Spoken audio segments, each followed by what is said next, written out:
Gracias. Bueno, vamos a dar continuidad a esta serie de ponencias que estamos llevando a cabo el día de hoy, en este 17º Congreso Internacional de Transporte.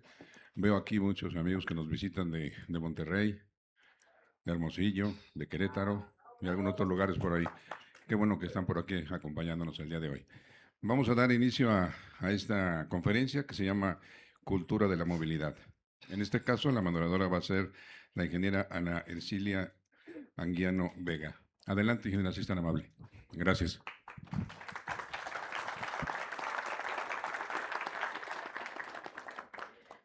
Muy buenos días a todos. Es un honor participar como moderadora en este panel de la cultura de la movilidad, en el 17º Congreso Internacional de Transporte, organizado por la Asociación Mexicana de Transporte y Movilidad, como parte de la Red Académica del Transporte.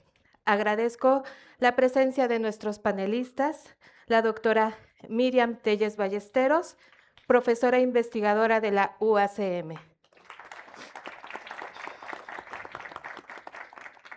El licenciado Ignacio Peinado Luna, presidente de la Federación de Unión de Usuarios de Sonora.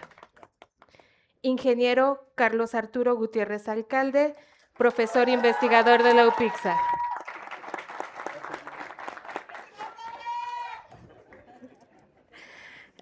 La maestra Andrea Alejandra Rendón Peña, directora de la UPM-IPN.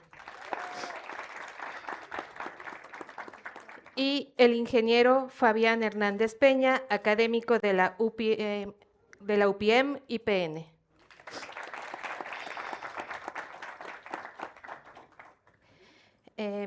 Quienes cada uno de ellos compartirán su experiencia y su visión sobre los retos y las oportunidades para fortalecer la cultura de la movilidad en México. Bienvenidas y bienvenidos. Este panel busca generar un espacio de diálogo e intercambio de ideas, experiencias, propuestas que nos permitan reflexionar y acelerar cambios positivos hacia nuestros sistemas de transporte, para contar con ciudades más ordenadas, incluyentes y sostenibles.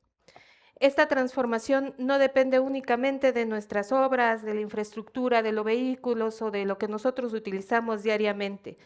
También requiere educación, participación ciudadana, políticas integrales y un cambio de cultura profundo en el actuar de cada uno de nosotros cada día.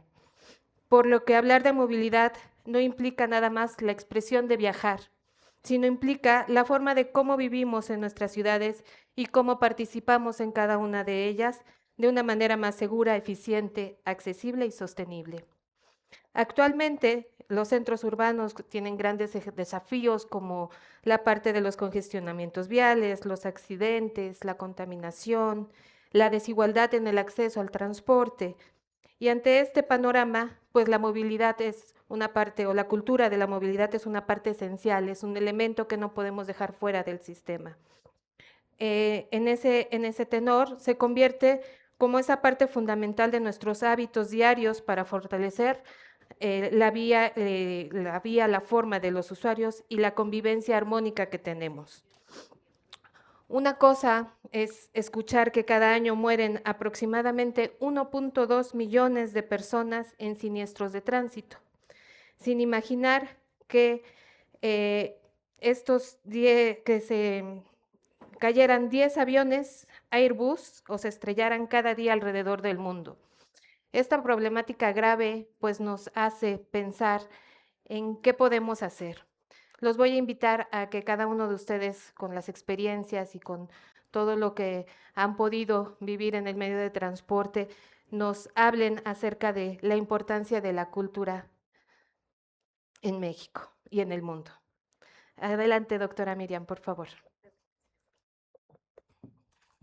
Buenos días, muchas gracias. Gracias a la Asociación Mexicana de Transporte y Movilidad por permitirnos estar con ustedes el día de hoy. Gracias por su asistencia, por el interés en el tema. Finalmente, hemos hablado, ¿no?, a lo largo de estos paneles sobre temas que son fundamentales en la movilidad urbana. y el apartado de tecnología, la formación humana, ¿no? Del factor humano de la movilidad, qué es lo que necesitan las ciudades para una mejor movilidad. Y precisamente el maestro Becerril en el panel anterior tocó el tema de que es importante la formación también de los usuarios. Entonces, yo les voy a compartir una investigación que hice hace poco sobre en el camino o en la búsqueda de una Ciudad de México educadora. Desde los 90 en Barcelona se firmó la Carta de Ciudades Educadoras y es un convenio que ha tenido diferentes procesos en el tiempo. Y ahorita tenemos en la Ciudad de México, se acaba de tener un convenio 2025-2026 para la Ciudad de México educadora y cuidadora, ¿no? Ya la evolución del concepto pues va cambiando, ¿no? Entonces, aquí, en este sentido, quiero ponerles esta frase, ¿no? Compartirles la frase de Eugenio Fernández, donde habla precisamente de una ciudad de calidad.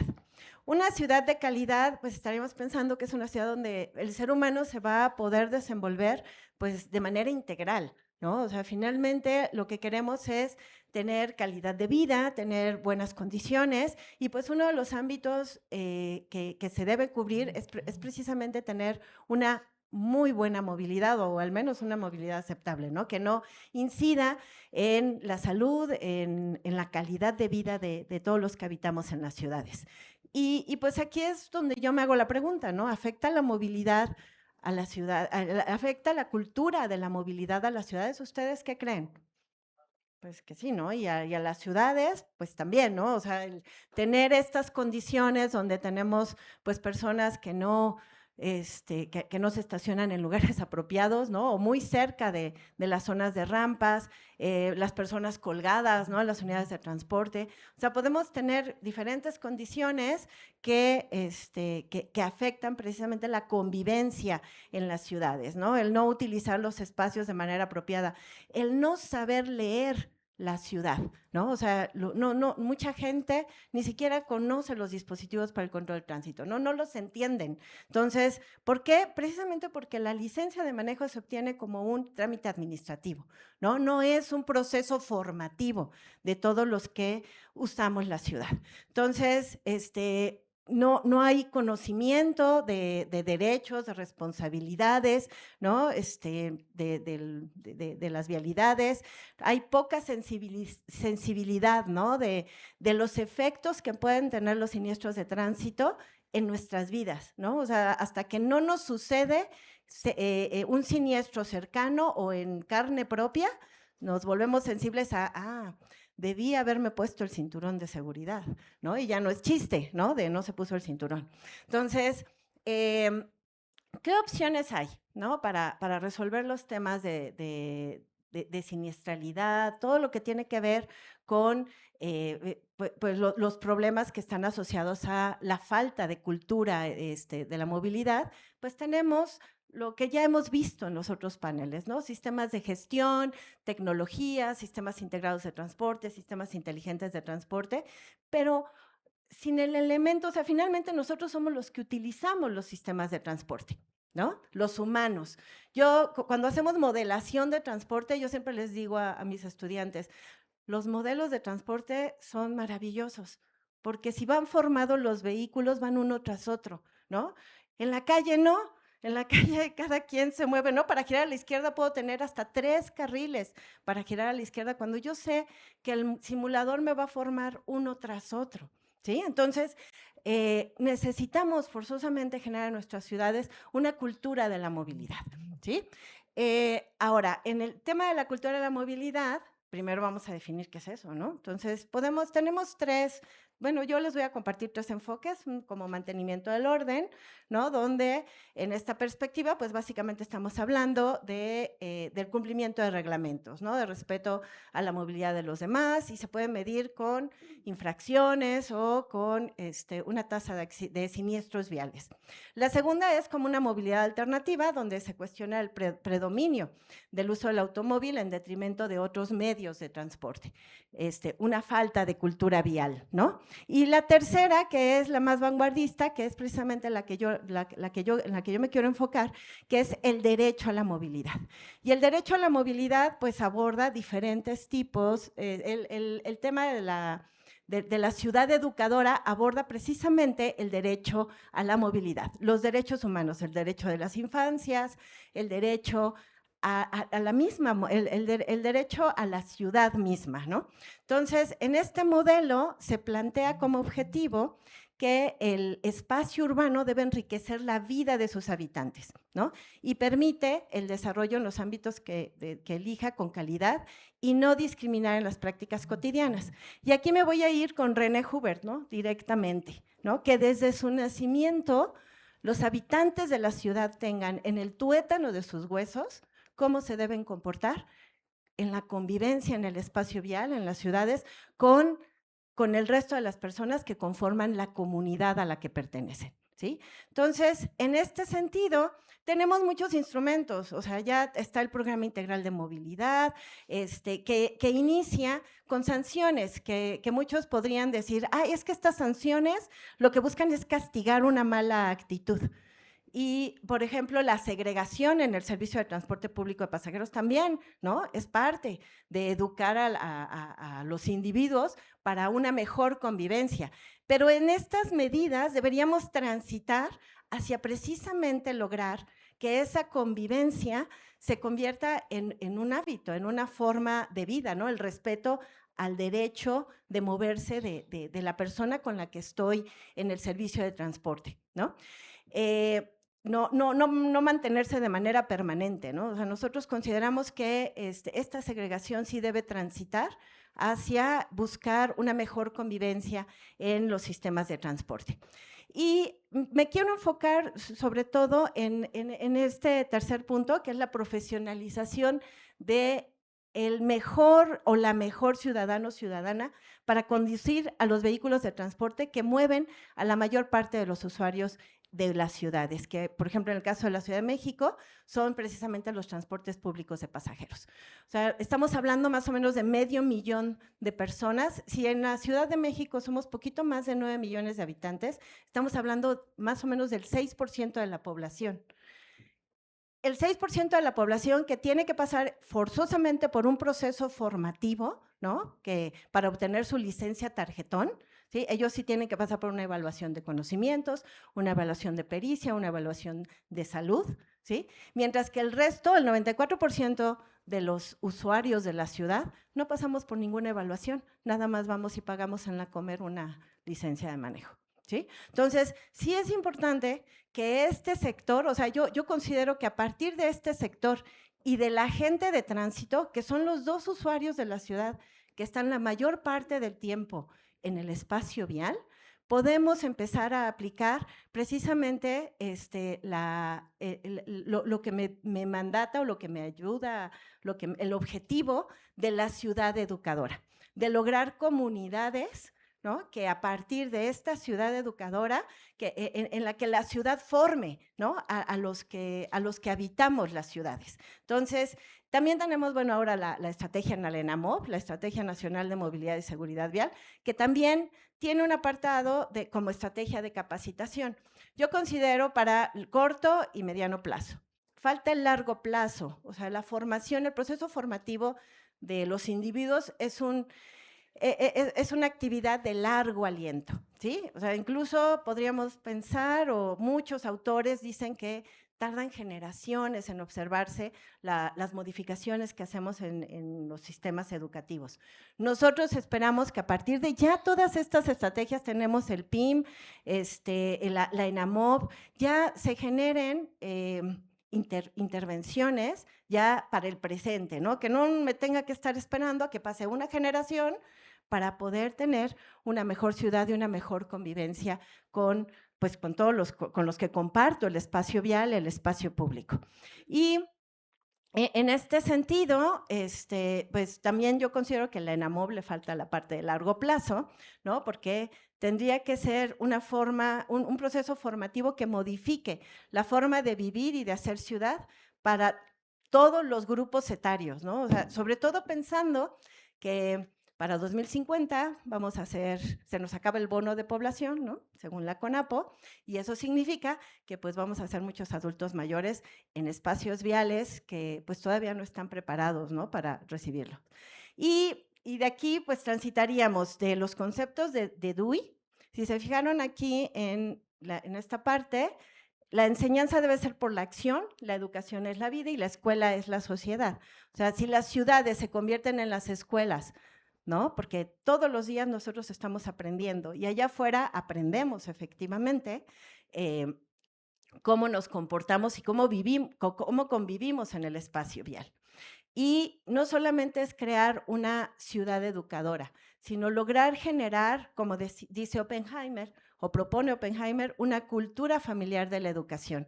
Y si vamos, y esto me lleva prácticamente a lo que está planteando ahorita la Carta de Ciudades Educadoras, ¿no? Que además ya quiere ser también, por supuesto, y deben ser cuidadoras para previendo, ¿no? El tema del envejecimiento de la población a comunidades educadoras, ¿no? Ya no solamente ciudades educadoras, sino comunidades educadoras. Muchas gracias.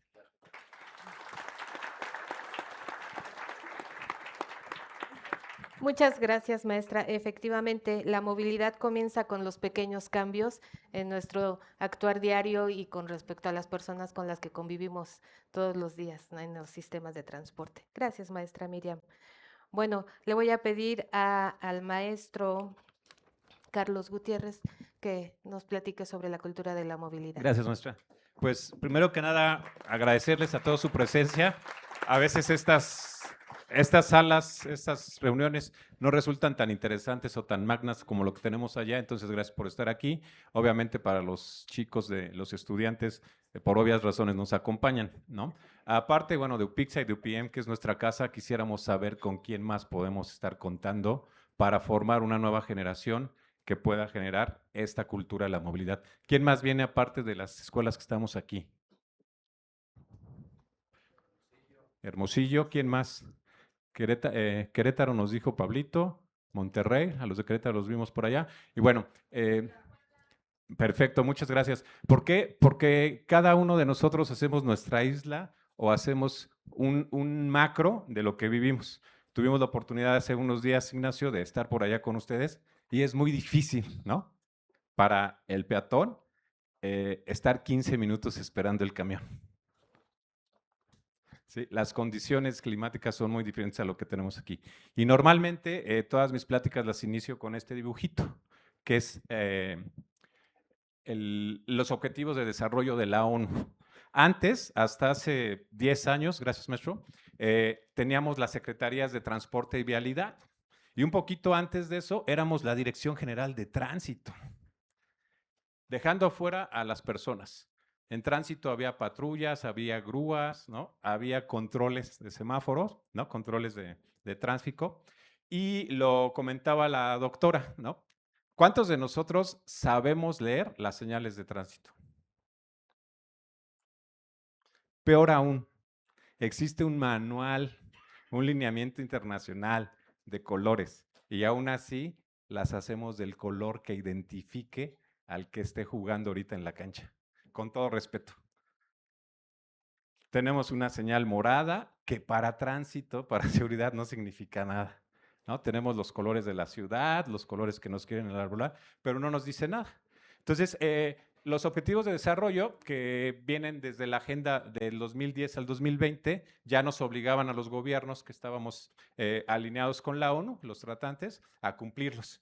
Y de ahí viene lo que nosotros conocemos como los BRTs, ¿no? Es un ordenamiento de la ONU y también nos ordena que dejemos atrás la palabra tránsito y vialidad para darle nombre a la movilidad. El objetivo, yo voy a empezar hablando sobre qué pasó del 2010 al 2020. El objetivo número 3, que es salud, y todos dirán, ¿qué tiene que ver salud con transporte? La maestra Marcela, que nos acompaña aquí, alguna vez tuvimos un tema ahí de la medicina en el transporte y el efectivo que tiene. Desde el ámbito que quieran, la maestra Ercilia lo dijo, imagínense que todos los días se caen 3 aviones. ¿A320, dijiste, maestra? Sí. Sí, más o menos 200 pasajeros diarios. Eso pasa todos los días por accidentes de tránsito. Los accidentes de tránsito en otro ámbito se llaman hechos de tránsito y quiere decir que está involucrado al menos un vehículo. Y este vehículo puede ser desde una bicicleta y ahora los de micromovilidad. Y bueno, el objetivo número 3, en aquel entonces nos planteaba el 3.6, reducir al 50% las muertes por accidentes de tránsito. De ahí salieron otras cosas. Cuando se hace la evaluación para ver cómo íbamos al 2020, estamos muy lejos de eso. Y entonces se replantea la nueva agenda del 2030. Reitero e insisto, el Metrobús viene de esa agenda, Ecobici viene de esa agenda, que nosotros nos subimos 4 o 5 años muy tarde, cuando nació el Metrobús, cuando Cetravi cambia a CEMOVI, con la maestra Marcela también participamos ahí en el PIMU para esa transición. Y bueno, en este tema, el objetivo número 11, que es ciudades habitables, nos habla de un concepto que es la ciudad compacta. A mí no me gusta hablar de ciudad porque dentro de la Ciudad de México yo identifico más o menos 5 ciudades. En Hermosillo deben tener lo mismo. Hace rato el gerente Mauricio Grajales hablaba que es muy bonito ver camellones, pero ya cuando entramos a las comunidades, las condiciones son estas. La Ciudad de México tiene aproximadamente 5 tipologías de ciudad. La ciudad céntrica, que es lo que conocemos como el Corredor de Reforma, Polanco, una parte bonita de Miguel Hidalgo, la parte bonita de Benito Juárez. Luego nos vamos a otra periferia, que es Gustavo Amadero, Iztacalco, Iztapalapa, Azcapotzalco. Ya no son igual que la Roma y lo bonito de la Condesa, donde puedes andar con toda la tranquilidad del mundo en bicicleta, donde a cualquier hora tomas un vehículo público, donde nada más tienes que estirar la mano para que un taxi se detenga, ¿sí? Después nos vamos a lo que es cruzar periférico. Y creemos que Magdalena Contreras es San Jerónimo Lídice, y Tlalpan es el club de golf, y Xochimilco las trajineras. Pero hay algo más allá, que son los pueblos dentro de la ciudad. Entonces, por eso yo hago esa distinción en que no podemos hablar de ciudades compactas porque no existen, ¿no? Para que me perdonen los urbanistas, pero es un concepto, es una idea, ¿no? Es un ideal. Y bueno, de esta parte de comunidad compacta, que es lo que estamos y lo que tenemos que hacer, es que dentro de una comunidad no nos tengamos que desplazar para cubrir nuestras satisfacciones. Uno de los modelos que estudiábamos, maestra Andrea, cuando tuve la oportunidad que me dio chance de dar sociología de la movilidad urbana con UPM, era la ciudad modelo Tlatelolco, que trataba de incluir todos esos servicios y que cuando se creó trataba de que esa idea de que la gente no se desplazara fuera una realidad. Después tuvimos ahí los grandes complejos habitacionales en la zona del Valle, edificios muy altos que trataban de replicar Tlatelolco, pero una zona muy compleja. Para los chicos que no los ubiquen, se llaman a Unidad Habitacional Miguel Alemán, es los edificios donde se hace, y tu mamá también, ¿no? Con los chicos ustedes conocen. Y bueno, aquí está el objetivo número 11, ciudades compactas, y estas son sus características. Alta densidad, uso mixto, y esto, movilidad sostenible. ¿Sale? No, a mí no me gusta satanizar en ningún modo de transporte, y ahorita vamos a ver por qué, porque cada uno puede tener una ventaja. Nos hablaban, señor Ignacio de Hermosillo, que para allá es muy fácil conseguir vehículos seminuevos del otro lado. Entonces, mucha gente opta por ir por un vehículo particular. Y aquí en la ciudad no tenemos la misma capacidad ni la misma facilidad, pero vamos corriendo, como dijo la maestra en el comercial, a la Comer y salimos con una bicicleta o una motocicleta. ¿Ok? Entonces, estas son las características de eficiencia, recursos, cohesión, y pasamos ya a la parte de la movilidad. Estos son los objetivos de la movilidad. Priorizar la accesibilidad de las personas, comunidades más compactas, algo muy importante, inversiones en infraestructura y lo que nos atañe, integración del transporte público. Esto todo lo conocemos, la jerarquía. No se llama pirámide. Le decimos pirámide para representarla gráficamente, pero es la jerarquía, dándole valor a cada uno de los usuarios, ponderando del más vulnerable al más beneficiado. ¿Cuáles son los elementos? Las personas como primer lugar, la infraestructura, el transporte el uso de la tecnología. Hicimos mucho la insistencia cuando se creó el programa de movilidad urbana y la actualización del programa de transporte en que los chicos tuvieran una interacción más directa con el uso de la tecnología. Y lo más importante, todo esto lo vamos a meter en una caja que se llama marco regulador. Si no hay reglas, cada quien hacemos lo que quiera. Y bueno, la cultura de la movilidad se basa en 3 principios: hábitos, prácticas y reglas. Las reglas es este marco normativo. ¿Alguien conoce este símbolo? Es el semáforo de Berlín. ¿Sí? La gente que está en movilidad, está en tránsito, está en urbanismo, lo acepta como darle prioridad al peatón. La movilidad activa, que todos lo conocemos, que es el primer principio, caminar. El uso de vehículos no motorizados, las redes integradas de transporte, como lo que estamos tratando de hacer en la ciudad desde hace mucho tiempo, darle prioridad a la electromovilidad y movilidad compartida. Aquí es donde hablo de no satanizar el uso del vehículo. ¿Cuántos de ustedes venían solitos en su carro para acá? ¿Cuántos de ustedes lo compartían? ¿Sí? En la mañana yo en algún tiempo fui camión escolar, ¿no, maestra? Llevábamos 4 o 5 niños en el carro. La maestra también era transporte escolar. ¿Cuáles son los beneficios? Obvios, ¿no? Ambientales, reducción de emisiones, la salud y la calidad de vida. Los sociales, espacios urbanos, los económicos, y esas son las acciones. Políticas públicas y educación vial. Finalmente, los cambios de hábito. ¿Cuáles son los efectos negativos? Lo que hemos hablado, congestionamiento. El colesterol, dicen, de esta ciudad. Eso trae daños a la salud, estrés y puede influir en la productividad de las personas. La seguridad vial, gestión institucional, reglas claras, normas, la parte de la infraestructura adecuada, no invenciones, bajo normas y criterios bien establecidos desde la técnica, el uso eficiente de los vehículos, la educación, la tecnología, y en esta gráfica trato de integrar todos estos elementos, poniendo al centro la cultura de la movilidad, de este lado la calidad de vida y de este lado temas más materiales. Por mi parte sería todo en esta intervención. Muchas gracias.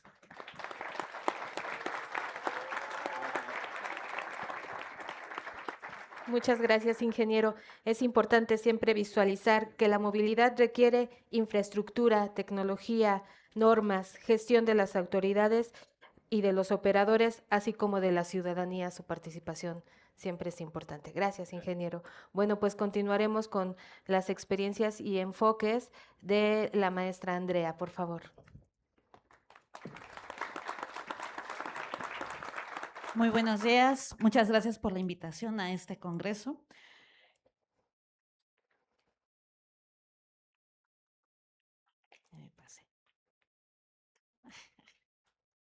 Perdón. Bueno, pues vamos a iniciar con datos, con cifras que tenemos en la ciudad. Aproximadamente el 25% de la energía que se genera en México se va al área de transporte. De igual forma, aproximadamente el 25% de las emisiones provienen del transporte que nosotros utilizamos. Aquí hay algo importante. Tenemos más de 50 millones de vehículos de uso personal transitando en la ciudad, pero el 60% de los viajes se realizan en transporte público. ¿Esto qué quiere decir? Esto quiere decir que entonces tenemos más vehículos de uso individual que transporte público que puede apoyar a la mayor cantidad de personas. Esto equivale también a que cada persona que se quiera trasladar de un lugar a otro por cuestiones de su trabajo, de su escuela, pierde en promedio de 2 a 4 horas diarias. Imagínense en un año cuánto tiempo estamos perdiendo en el sistema de transporte, en simplemente trasladarnos de un lugar a otro. Seguimos con qué es la cultura de la movilidad. Como ya bien lo mencionaron mis antecesores, ese conjunto de valores lo podemos entender como el conjunto de valores, hábitos, actitudes y normas sociales que determinan cómo una sociedad se desplaza, qué modos de transporte privilegia y cómo se financian y cómo conviven el espacio urbano compartido. Aquí es muy importante que veamos también como cada decisión que nosotros tomamos, qué transporte usamos, tiene un cierto impacto, un impacto ambiental y un impacto en energía y también un impacto social. Todas las decisiones que nosotros tomamos de forma diaria tienen un impacto en diferentes rubros de nuestra población. Ahora, ¿cuál es nuestro problema de fondo? Ahorita tenemos muy en boga lo que es la electromovilidad, la parte de nuestros vehículos eléctricos. Cada vez son más frecuentes que veamos ya vehículos eléctricos, bicicletas eléctricas, motocicletas eléctricas, pero esto también tiene cierta problemática.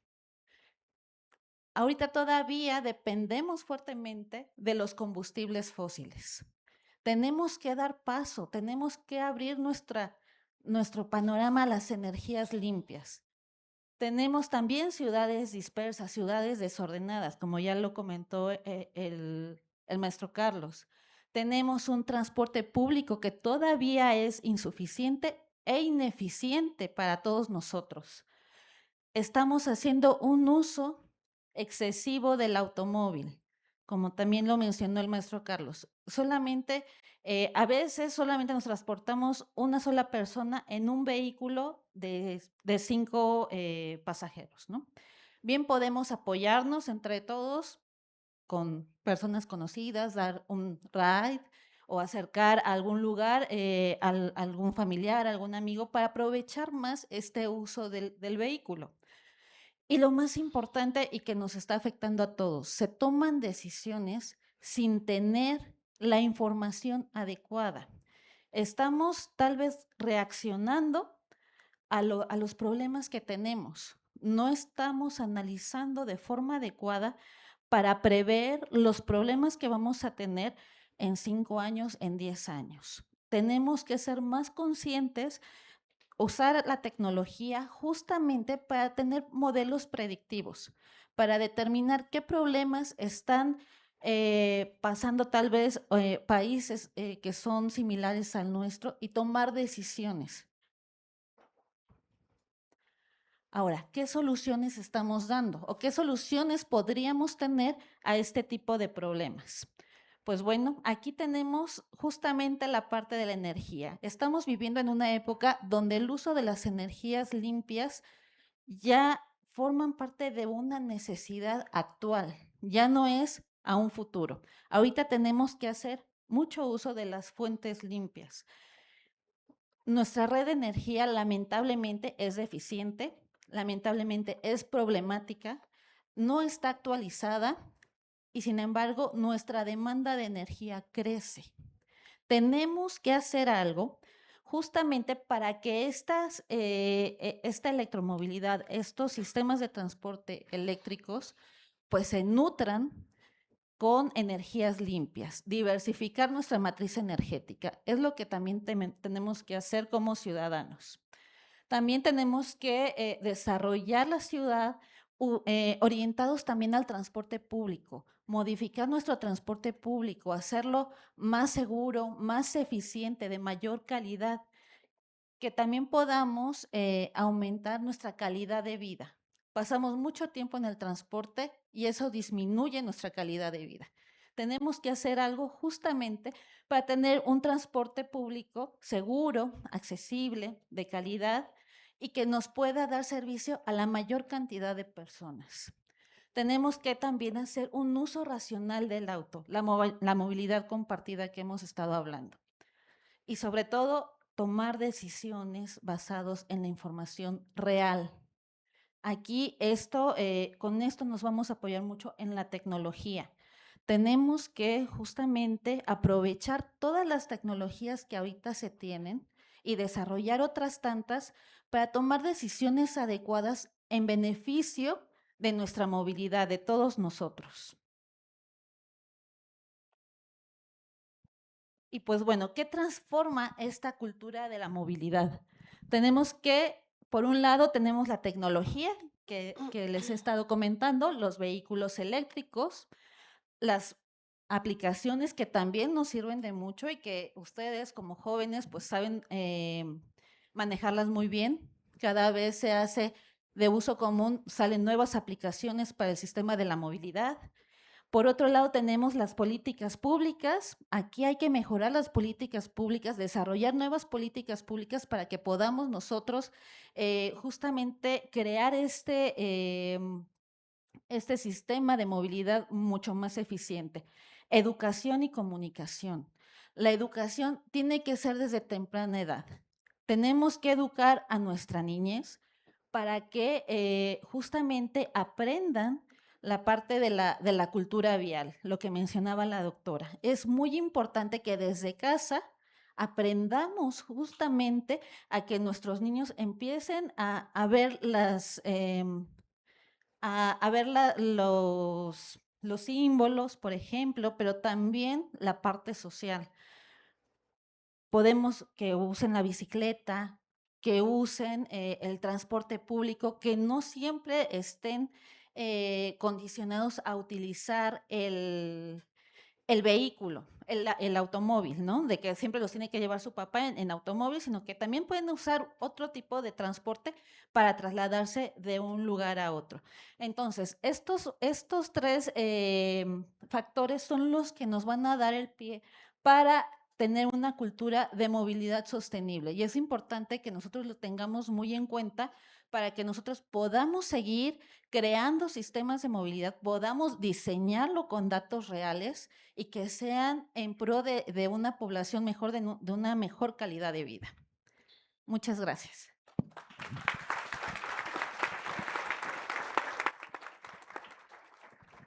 Gracias a usted, maestra.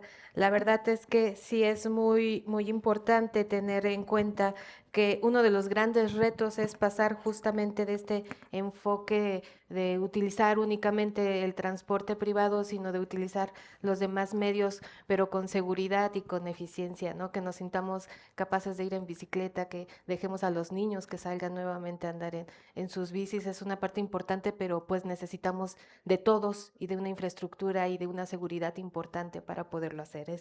Es muy importante. Muy bien. Bueno, pues continuamos ahora con el ingeniero Jasón Fabián, por favor, que nos comparta su experiencia. Hola, hola, buenos días, no, ya tardes, ¿verdad? Buenas tardes, sí, no sé, se me fue el día. ¿Verdad? Muchas gracias por estar aquí, que se den su tiempo para ver un poco de nuestra perspectiva sobre las condiciones, ¿no? En la cultura de la movilidad. Yo, pues soy ingeniero en sistemas de transporte y tengo una doble vida, ¿no? En el día doy clases y en la noche combato el crimen. No, no es cierto. No, la verdad, doy clases en la mañana en San Lorenzo Tezonco y por la tarde estoy dando clases en la UPIEM. Y bueno, quería hacer mención sobre ello. Agradezco la invitación aquí a los miembros de la AMTM y a todo el conjunto que elaboró esta propuesta, ¿no? Precisamente académica para mostrar pues estas condiciones sobre, en este caso, el tema de la cultura de la movilidad. Quería empezar esta plática precisamente con los conceptos, ¿no? Conceptos con las definiciones que nos dice la RAE sobre la cultura, ¿no? Para ahí ya después ligarlo con la movilidad. Cuando nos habla de modelos de vida y costumbres, conocimiento y grado de desarrollo artístico, ¿sí? Científico, industrial, en una época, en un grupo social. Cuando hablamos entonces de la cultura de la movilidad, tenemos que ver entonces estos aspectos enfocados a cómo nos movemos, ¿no? Ya nos han mencionado precisamente pues estas condiciones que nos llevan a los principios de la movilidad, ¿no? Ya nos hablaba el maestro sobre este cambio de paradigma, ¿no? Dictado, digamos, desde una perspectiva global sobre los problemas o las problemáticas que crearon o que se han creado con la construcción de las ciudades. Sí, este cambio de paradigma, según Kuhn, ¿no? Sobre la revolución, las revoluciones científicas, ¿no? Precisamente que nos lleva a ver desde otra perspectiva cómo falló el modelo de la ciudad dedicada al automóvil, ¿verdad? Y entonces en este cambio de paradigma, pues tenemos que se enfoca, ¿no? Precisamente en las condiciones de cómo vemos al transporte y de ahí pasarlo a verlo como el concepto de movilidad. También tenemos esta condición de pensar en la infraestructura, ¿no? La infraestructura creada para la velocidad, ¿no? En las ciudades, en un primer principio, y en este cambio de paradigma, pues enfocada hacia la seguridad. También el enfoque del auto particular cambia precisamente a dar prioridad al peatón y al ciclista. Y bueno, obviamente en esta época sobre el cambio climático, pues el consumo de combustibles fósiles hacia pensar en el movimiento más sustentable.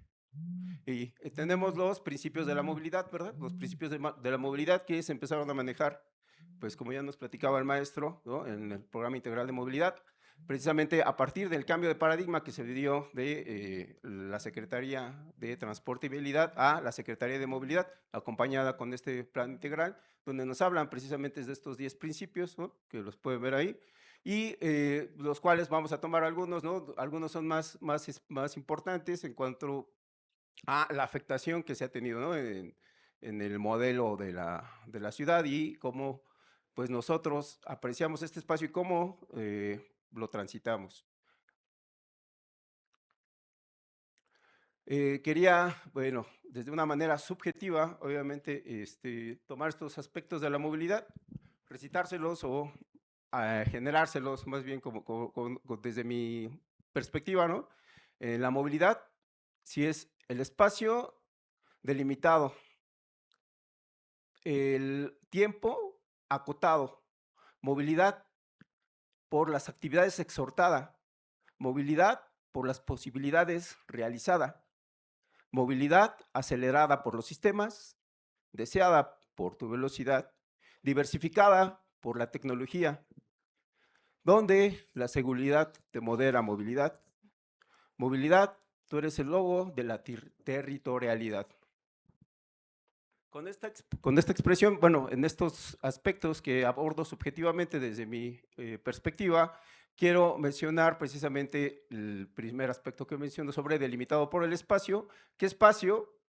En el caso de la Ciudad de México, pues este espacio urbano, ¿no? Es donde en este mapa pues vemos los sistemas de transporte, ¿sí? ¿Sí se alcanza a ver? Ok.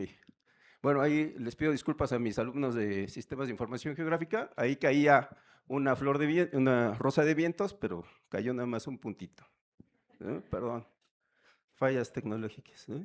Entonces, el espacio, digamos, donde estuvo el primer asentamiento, ¿verdad? El primer asentamiento en este territorio que nosotros conocemos como la Ciudad de México, deriva, ¿no? De una localización espacial, ¿no? O sea, digamos, ciertas condiciones, un espacio libre que delimitó primeramente el asentamiento y la forma de moverse en ese tiempo, hasta lo que llegamos en este momento, ¿no? Veíamos nuestro sistema de transporte masivo o los semimasivos en las líneas de cobertura y a lo que ha llegado, ¿no? La delimitación de este espacio para estas infraestructuras, para trasladarnos, ¿sí? A una saturación, digamos, en estos elementos de transporte macroscópicos, pero también tenemos los espacios, ¿no? Los espacios microscópicos, donde nos transitamos y que derivado de estas condiciones espaciales donde se asentó la ciudad, ¿sí? Pues se generan otras condiciones que unas derivadas de los elementos físicos, bueno, de los elementos climáticos y otras por el diseño de la infraestructura, ¿no? Espacios que delimitan, ¿no? el tránsito urbano, el movernos en la ciudad. Y me brinco, ¿no? Hasta la última parte donde pues el territorio tiene su identificación, ¿no? Cada territorio tiene su identificación, cada ciudad tiene su sistema de transporte y vemos ahí cómo, por ejemplo, los taxis negros de Londres identifican a su sistema de movilidad, ¿no? Los guaguas, ¿no? En La Habana, Cuba, el tren de Tokio, ¿verdad? Los tuk-tuks, ¿no? En Bangkok o los mototaxis o triciclos motorizados en Bombay y pues los almendrones, ¿no? En La Habana. Sí, le dan, digamos, estos sistemas de movilidad, de transporte, dan identificación al territorio. Y obviamente, bueno, la infraestructura, ¿no? La gran infraestructura realizada, pues, precisamente en Norteamérica, ¿no? Las autopistas de Dallas y de Los Ángeles, ¿no? Estos tejidos urbanos, estos tejidos de infraestructura que derivan precisamente de esta ciudad que utilizaba o tenía ese principio en el paradigma del uso del automóvil. Y con estas condiciones, bueno, que planteamos sobre el espacio han generado crisis, ¿no? Crisis en cómo nos movemos. Hay condiciones de movilidad que afectan a la nación ya actualmente.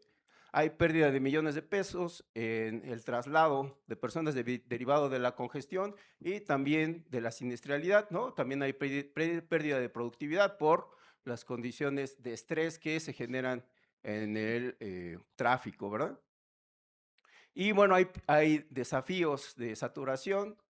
También tenemos que el parque vehicular, ¿no? Todos los parques vehiculares privados, ¿verdad?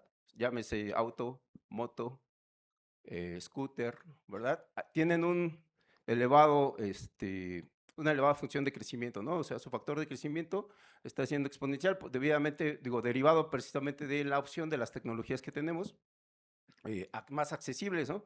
Que nos lleva o ha llevado por esta simple congestión a, pues, utilizarlos más. Me voy más rápido sobre las condiciones precisamente de la movilidad en cuanto a cómo resolverlas con calles completas, ¿no? Cómo implementarlas. También a partir de la observación del status quo, ¿no? De cómo están las condiciones de estas vialidades, ¿verdad? El INEGI nos tiene datos sobre el entorno urbano que derivan precisamente de la encuesta, del Censo de Población y Vivienda, donde también se hace observación a los sistemas de vialidades que conforman las manzanas y se clasifican si todas las manzanas, ¿verdad?, tienen banqueta. Y también se identifica si ninguna de estas manzanas tiene banqueta. Sí, ninguna de estas manzanas, no existe una vialidad en estas manzanas, perdón. Y también la identificación de silla de ruedas, ¿no? Solo como vemos ahí, el 6.5% de las manzanas en México contienen rampa de silla de ruedas, ¿no? Si estamos hablando de la cultura de la movilidad, donde se le deba dar prioridad al peatón, dentro de los peatones tenemos una clasificación también donde hay más vulnerabilidad, ¿no? Tenemos la accesibilidad universal que se garantiza por el entorno, por las leyes, ¿no? Pero que en la práctica no está no está llevándose a cabo, ¿no? Tenemos el ejemplo ahí de los espacios, precisamente, a veces por condiciones naturales, otras por uso, ¿no? La infraestructura sin iluminación, la invasión de puestos fijos o semifijos permitidos por las diferentes administraciones, ¿sí? La falta de revisión de la infraestructura. Y bueno, ¿qué podemos hacer desde la academia? Pues precisamente acercarnos a estos espacios y ver cuáles son las condiciones con las que se encuentra, primeramente, este inventario, ¿no?, que nos da el entorno urbano del Censo de Población y Vivienda en su informe, y ver realmente, dice que, por ejemplo, en una vialidad hay rampa de silla de ruedas, pero esa rampa de silla de ruedas no conecta con nada, ¿no? No conecta con la otra vialidad. Y quería concluir con esta parte, ¿no? Si hice un enfoque desde el pasado y ir hacia el futuro, ¿qué tendría que ver en el futuro de la movilidad? Pues precisamente la educación vial temprana, ¿no? Cómo los niños están siendo educados o van a ser educados. Decíamos, nos comentaban que podría ser desde la casa, pero también desde la academia, pues podríamos hacer propuestas, ¿no? Este es un ejemplo, por ejemplo, de circuitos viales, ¿no?, para la educación, un circuito vial de educación para precisamente enseñar el reconocimiento de la señalización, ¿sí?, el comportamiento que debe de tenerse en la circulación vehicular. Y por ello, pues, el enfoque que propongo sería el de interactuar desde la academia también, desde nuestras carreras en ingeniería, pues acercarnos precisamente a dar esta educación o esta capacitación o esta relación entre las infancias, ¿no? Que no nada más se quede a qué es lo que vamos a hacer ahorita, sino también pensar en el futuro, cómo se va a comportar el infante en el futuro de la ciudad. Muchas gracias, perdón.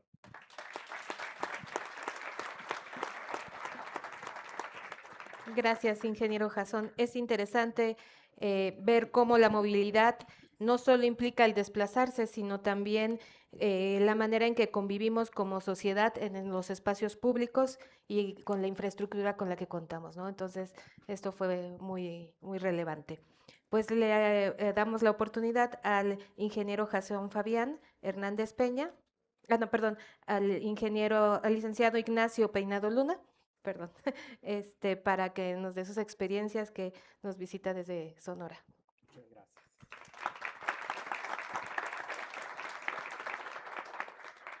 Es imprescindible que toda persona debe abrazar una causa, comprometerse y luchar por ella. Ignacio Peinado, represento a la Federación de Uniones de Usuarios de Sonora, específicamente sede Hermosillo. Agradezco a la Asociación Mexicana de Transporte y Movilidad por estar en esta tribuna. Y bueno, habla el artículo 4 de la Constitución, que toda persona tiene derecho a una movilidad en condiciones de seguridad vial, accesibilidad, eficiencia, sostenibilidad, calidad, inclusión, igualdad. Y a la luz de los hechos, en Hermosillo, el sistema de transporte público tiene muchos retos. Un rezago histórico que viene afectando la cotidianidad en la movilidad de los usuarios del transporte público.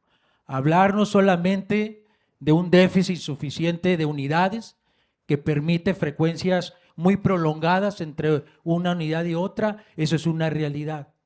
Enfrentar los 40, 45, 50 grados con una sensación térmica mayor, con unidades en ausencia de aire acondicionado, porque no toda la flotilla cuenta con este servicio, eso es una realidad que demanda y eleva la voz los usuarios en aras de ser atendidos en su justo reclamo ante esta realidad social.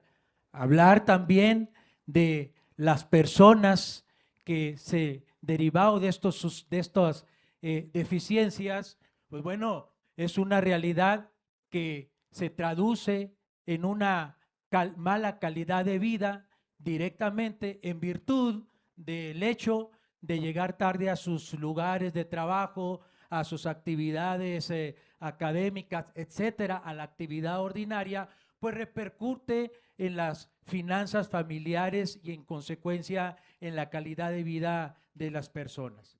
Esa es una realidad y no solamente es el tema de ponerla en virtud de ese realismo que se vive aquí y ahora, sino también desde la perspectiva de la sociedad civil, de los usuarios, en virtud de vivir esta realidad, no estamos atados y estamos luchando para efecto desde el espacio y trinchera de los usuarios poder revertir este escenario. No es nada alentador que el INEGI hable de Hermosillo, que ocupa el segundo lugar a nivel nacional, así fue en el 2023, 2024, donde el índice de siniestros, en 2023 arriba de 13.227 siniestros, 2024 en el orden de 12.991, sucesos promedio al día de 36, 32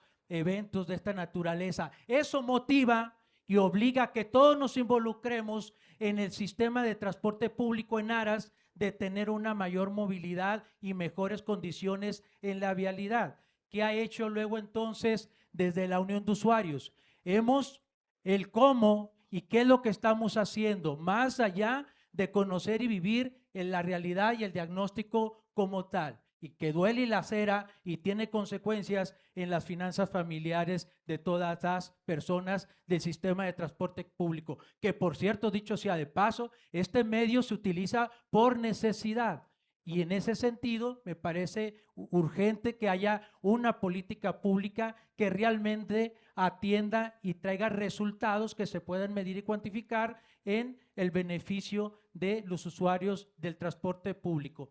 Ante estas cifras y sucesos de esta naturaleza ya mencionado, bueno, la Unión de Usuarios no se queda en el campo de solamente observar, sino promovemos que seamos usuarios agentes de cambio social para provocar la mejora continua estructuralmente y poder migrar a mejores condiciones del servicio del transporte público. Eso es fundamental. Luego, ¿qué actividades estamos realizando? No es de hoy, desde hace años atrás. Por un lado, nos reunimos sistemáticamente con usuarios de diversas colonias en tener reuniones para abordar los temas de los servicios públicos. Y uno de ellos, evidentemente, es el transporte público. Se escucha, se hacen planteamientos y se traza la tarea, comisiones de los propios usuarios para provocar la mejora en ese sentido.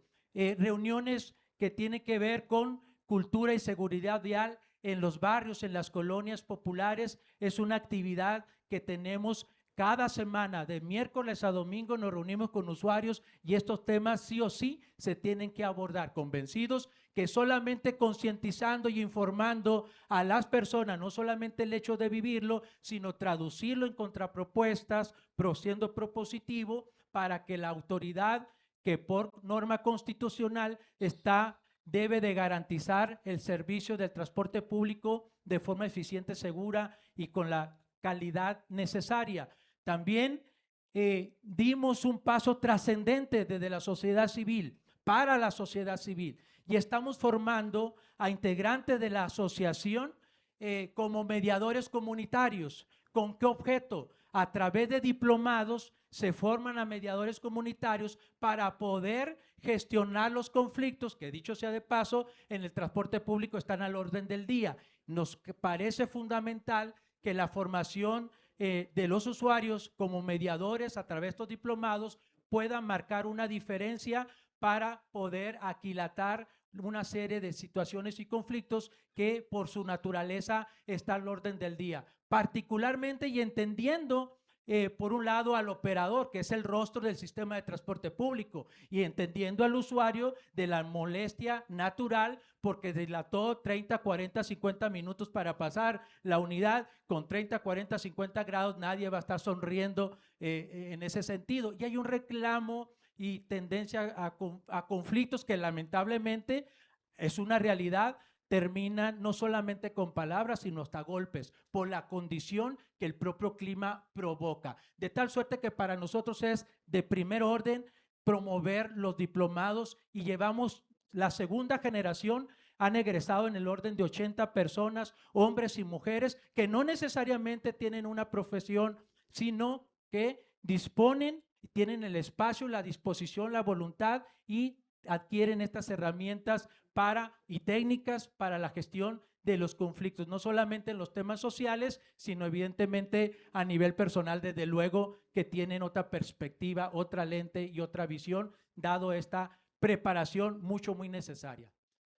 Otra de las actividades, proyectos para revertir o tratar de abonarle para otro contexto y escenario, no en el corto plazo quizá, pero sí pensando en el mediano largo plazo, los usuarios planteamos, por un lado, un minuto más. Sí, no solamente la credencialización de los usuarios para evitar la mala práctica del pago en efectivo. Estamos también en un proyecto trascendente de una escuela de arte y oficio que prepara a adolescentes pues que desertan de sus estudios por alguna razón, y también a madres solteras. Pretendemos en esta escuela de arte y oficio la formación integral de hombres y mujeres operadoras para apostarle a la mejora en el mediano y largo plazo del sistema de transporte público con operadores, hombres y mujeres mejor preparados, y que eso se traduzca en un mejor servicio, dado que el recurso humano es muy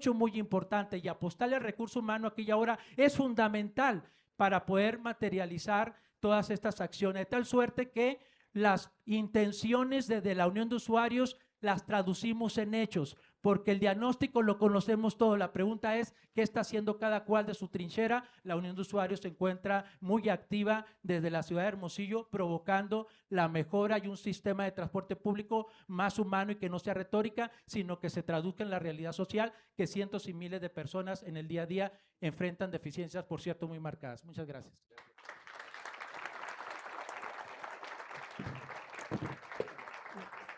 Muchas gracias, licenciado. Podemos ver claramente cómo el derecho a la movilidad es importante, la seguridad vial es un tema no solo de cultura, sino también de empatía urbana hacia todos los usuarios, ¿no? Y eso es lo que nosotros tratamos en este foro de ir incluyendo a todas las partes para que el sistema funcione lo mejor posible. Y bueno, pues les haré una pregunta a cada, bueno, no a cada uno de ustedes porque el tiempo no me lo va a permitir, pero haré una pregunta que creo muy importante destacar. ¿La infraestructura transforma la cultura ciudadana o primero debe transformarse la cultura para que la infraestructura funcione? No sé quién me pudiera responder. ¿Qué es primero, el huevo o la gallina? Si me permite. Sí, claro. Sí, hola, hola. Yo creo que va de la mano, ¿no? O sea, no puede haber un cambio cultural si no hay una infraestructura, no puede haber una infraestructura si no va a haber una persona, un ciudadano que respete esa infraestructura. Tiene que ir de la mano, o sea, se debe de haber, por eso mi planteamiento era sobre las infancias precisamente para crear ciudadanos, ¿no? Que me perdonen los terriers, perro viejo no aprende trucos, ¿no? O sea, tiene que decir, perro viejo no aprende trucos nuevos, ¿no? Usted tiene que ser precisamente desde las infancias donde se debe de guiar, ¿no? Esta educación, este respeto hacia los otros usuarios, hacia sí mismo y hacia la infraestructura. Le robo rápido la palabra maestra con una palabra, planeación. Si planeamos una infraestructura que no está bien pensada, tenemos elefantes blancos, ¿no? Periférico, ahí, ciclovías, etcétera, etcétera. Planear, ejecutar, atender y evaluar. Muchas gracias. Otra de las preguntas que me interesa mucho que nos contesten. La porra del maestro. ¿Qué ejemplos internacionales consideran importantes que se pudieran replicar en México? Bueno, el mejor ejemplo que tenemos es que las sociedades más ricas son las que menos usan el carro. Suecia, Dinamarca, Holanda. Hay muchos carros y la gente no los usa, prefieren el transporte público. La mejor sociedad no es la que usa más el carro, es la que tiene un transporte en el que la gente se quiere subir. Adelante, maestro. Bueno, igual también tiene que ver con esta cultura, pero sí no se tienen las condiciones espaciales precisamente para recorrer grandes distancias, ¿no? Se tiene que recurrir, pues ahora sí, al automóvil, ¿no? O sea, estas ciudades europeas, digamos, pues son compactas, son pequeñas, ¿no? No tienen la misma extensión que la Ciudad de México, no tienen los mismos requerimientos. Entonces, más bien, no es retomar, sino tropicalizar, ¿no? Lo que existe, lo que ha triunfado en otros sectores y adaptarlo a las condiciones, ¿no? A la cultura mexicana, ¿sí? A la cultura latinoamericana, ¿no? O sea, la ciudad, pues, que tiene un modelo, no es como las ciudades europeas, o tiene principios de ciudad europea, pero ya su crecimiento fue generándose con una particularidad muy especial en las ciudades latinoamericanas, ¿no? A partir del centro donde tenía la concentración de poder, pues se dio otra condición, ¿no? Lo que mencionaba el maestro de los contornos, ¿no? De los contornos urbanos, pues esa precisamente cómo cada contorno va teniendo su propia especificidad de espacio, ¿no? Y no podemos generalizar, ¿no? Se tendría que atacar cada espacio. Muchas gracias. Sí, Doctora, por favor. coincido, gracias. Coincido con lo que plantea el maestro Jasón. Sin embargo, creo que sí hay un ejemplo de cultura de movilidad que conviene recuperar, que es el de Japón. Y Japón tiene que ver no solamente con un tema de infraestructura de transporte público, sino también esta cultura de respeto al bien del otro, ¿no? O sea, lo que me encuentro en la calle, esa botella no es mía, le pertenece a alguien más, ¿no? Y esa cultura se permea, o sea, lo que yo les comentaba, ¿no? O sea, 5 minutos, necesitaríamos ingeniera. meternos en el tuétano de los huesos, ¿no? El aprender a respetar el espacio del otro, ¿no? Y convivir en el espacio, pues, de la mejor manera, ¿no? Buscando evitar siniestros viales, tener mejores ciudades, ¿no? Licenciado. Me parece muy importante. Mientras que en los hogares, en la comunidad, no promovamos, por un lado, el amor a nuestra patria, la cultura de la paz desde preescolar, todos niveles de escolaridad y como formación comunitaria, social tan indispensable en una sociedad tan violenta en diferentes manifestaciones como el día de hoy, es sumamente fundamental, y poder ir buscando los modelos de transporte público que se ajusten a la necesidad y realidad de cada comunidad, porque no puedes implementar o imponer un modelo que funcione en una parte, en una ciudad, en otro país o acá mismo en la República, y quererlo imponer de esa manera con una idiosincrasia que tiene cada cual su comunidad. Me parece que debe haber la capacidad de todos los actores para realmente tener un buen diagnóstico y articulado justamente en este dilema de articularlo con la misma ciudadanía, con los mismos usuarios, que las tomas de decisiones hoy en día se toman, o es parte de la retórica de decir vamos a escuchar a usuarios, pero en la toma de decisiones al final del día imponen lo que el Estado pueda determinar a su juicio desde un escritorio, sin involucrar a las partes sociales, que es muy importante. A mí me gustaría añadir también de que esto no solamente es una responsabilidad del ciudadano, sino que todos los sectores de la sociedad tienen que intervenir: gobierno, la industria privada, la población en sí. Tenemos que coadyuvar justamente para que esto suceda, para que creemos una movilidad sostenible, una movilidad eficiente y que sobre todo aumente nuestra calidad de vida. Pero no es una tarea de un solo sector, sino de varios entes que tienen que trabajar en conjunto, ¿no? Pues muy bien, pues muchísimas gracias. La verdad es que esto ha sido muy enriquecedor. Yo finalmente concluyo con un pensamiento que mis maestros, mis compañeros y todo, a lo largo de toda mi carrera he podido visualizar, que todos estamos aquí interesados en el transporte. Entonces el transporte público no es el problema, sino la solución, ¿no? Nosotros tenemos que darle solución a todos estos aspectos, necesidades, cambios de cultura, a partir de la mejora y acelerar estos elementos positivos para el transporte público, y que todos tengamos una mejor convivencia y actuar en nuestro día a día. Entonces, ojalá y que podamos interactuar con este pensamiento, ¿no? El transporte público va a ser la solución a todos estos elementos de complicaciones que hay en la movilidad, ¿no? Entonces, con ese enfoque cerramos. Muy bien, muchas gracias. Muchas gracias, ingeniera. Gracias por su participación. Fue una excelente plática, una excelente ponencia y, bueno, ya que el público va a sacar sus conjeturas, por favor, si los van a abordar más tarde al término de esta, si les pueden proporcionar sus correos o algún teléfono para que posteriormente puedan hacer algunas peticiones por ahí, algunos comentarios. Muy amables. Vamos a hacer entrega de un reconocimiento que hace la MTM, por favor, si son tan amables.